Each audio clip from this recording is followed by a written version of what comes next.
Workers uncover historic world-changing relic in coal mine. You never know what's going to happen at work, and a seemingly average day can become extraordinary in the blink of an eye. Indeed, for those whose job it is to delve deep into the earth, looking for rare ore or valuable natural resources, even a normal Monday can become the find of a lifetime. Sean Funk was having a tough Monday. His excavator, which he used to pull crude oil out of the earth, had hit a snag on something deep in his excavation pit. What he pulled out of the ground that day wasn't just extraordinary, it was world-changing. That Monday had started out like any other. Sean Funk was an employee of the energy company Suncor and had been tasked with finding oil deep within the recesses of Millennium Mine. The vast pit known as Millennium Mine was located about 17 miles north of Fort McMurray, Alberta. It was business as usual on the afternoon of March 21st, 2011. Sean Funk, a crude oil mine worker, was busy carving his way through the earth. The heavy mining equipment he operated was humming away, scooping chunks of earth out of the mine shaft, when suddenly he noticed something odd. Funk's towering excavator gobbled its way through the layers of sand. The sand was laced with a compound called bitumen, which is the transformed remains of marine plants and creatures that lived and died hundreds of millions of years ago. In his 12 years of digging, Funk had merely stumbled upon any fossils other than the crude oil. This transmogrified sand and glistening oil were the only signs of ancient life he regularly encountered, other than the petrified tree stump. Or it was anyway, until that fateful Monday. Around 1:30 p.m., just after lunchtime, Funk's bucket clipped something much larger than a random tree fossil and much harder than sand or even the surrounding rock. He pulled up the excavator and emptied it. Water-colored lumps tumbled out onto the ground. But these odd rocks weren't your average bits of petrified wood. No, they were the remains of a much larger organism. The other side of the strange lumps was covered in a strange pattern as well. Row after row of sandy brown discs, each ringed in gunmetal gray stone. They knew they had to stop digging and call someone. As it turned out, freeing whatever the lumps had come from turned out to be quite the impossible task. Suncor executives contacted the Royal Tyrrell Museum, who dispatched 2 of the museum's veteran technicians to Fort Murray. Apparently, whatever they had discovered was important enough to fly them out there. Suncor excavators and museum staff chipped away at the rock for 12 hours at a clip. Eventually, they whittled the mass down to a 15,000-pound rock. It fell and shattered as it was hoisted out of the mine, revealing the remains of a dinosaur previously unseen in the history of paleontology. When they finally put the remains back together, they resembled what appeared to be a roughly sculpted, highly realistic 9-foot sculpture of a dinosaur.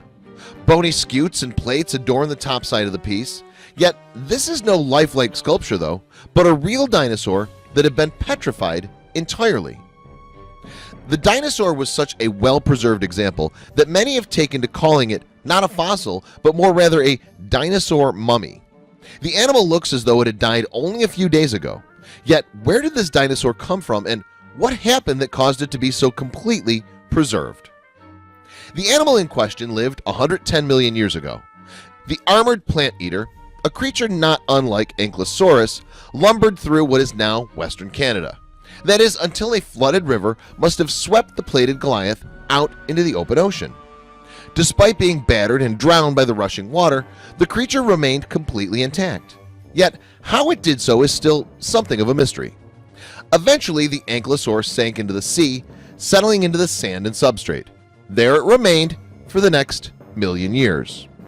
Over the following millennia, the Ankylosaur sat on the ocean floor where minerals replaced the ones in the dinosaur's armor and skin. The minerals preserved it in such a way that more than the bones were left to puzzle scientists. In fact, you can't even see its bones at all beneath the rocky skin. Scientists are hailing it as perhaps the best preserved dinosaur specimen ever unearthed, and for good reason. Indeed, not only did the armored dinosaur's osteoderms remain preserved, so too did the scales between them. The fossilized and keratinous scutes and the nodosaur are being called the Rosetta Stone for dinosaur armor. The creature's skin, armor, and even some of its guts remain intact, and as such, researchers are astounded at this wholly unprecedented level of fossilization. Modern scans allow scientists to glimpse the skeleton inside as well, meaning that the dinosaur is almost as complete as it would have been when it was alive. The dinosaur is a member of a new species of ankylosaur and has been called nodosaur. This enormous four-legged herbivore was protected not only by its spiky armor-plated back, but also a long tail, possibly topped with spikes. Both were solid methods of deterring predators. It would have also been very similar to other ankylosaurs discovered in Canada. Based on what we already know about ankylosaurs, the nodosaur would have been a solitary creature. Though it would normally have been overshadowed by the popular Ankylosaurus, this nodosaur has gained almost immediate fame for its remarkable level of preservation. Weighing in at approximately 3,000 pounds when it was alive, the nodosaur is still fairly close to that weight today. The intact fossil weighs an astonishing 2,500 pounds, even after being extracted from the rocky prison it was found in. A lengthy process, to be sure. Researchers have spent nearly 7,000 hours over the course of the last 6 years both testing and preparing the remains for display. Today, visitors at the Royal Tyrrell Museum in Alberta, Canada can view firsthand the closest thing to a real-life dinosaur that the world has ever seen. Meanwhile, paleontologists are still studying the amazing ankylosaur. It has completely changed the way dinosaurs would have looked while they were alive. More importantly, it's reinforced the long-held ideas about dinosaur appearance, letting us know that we were right about how these amazing creatures must have looked. Please share this video with your friends below.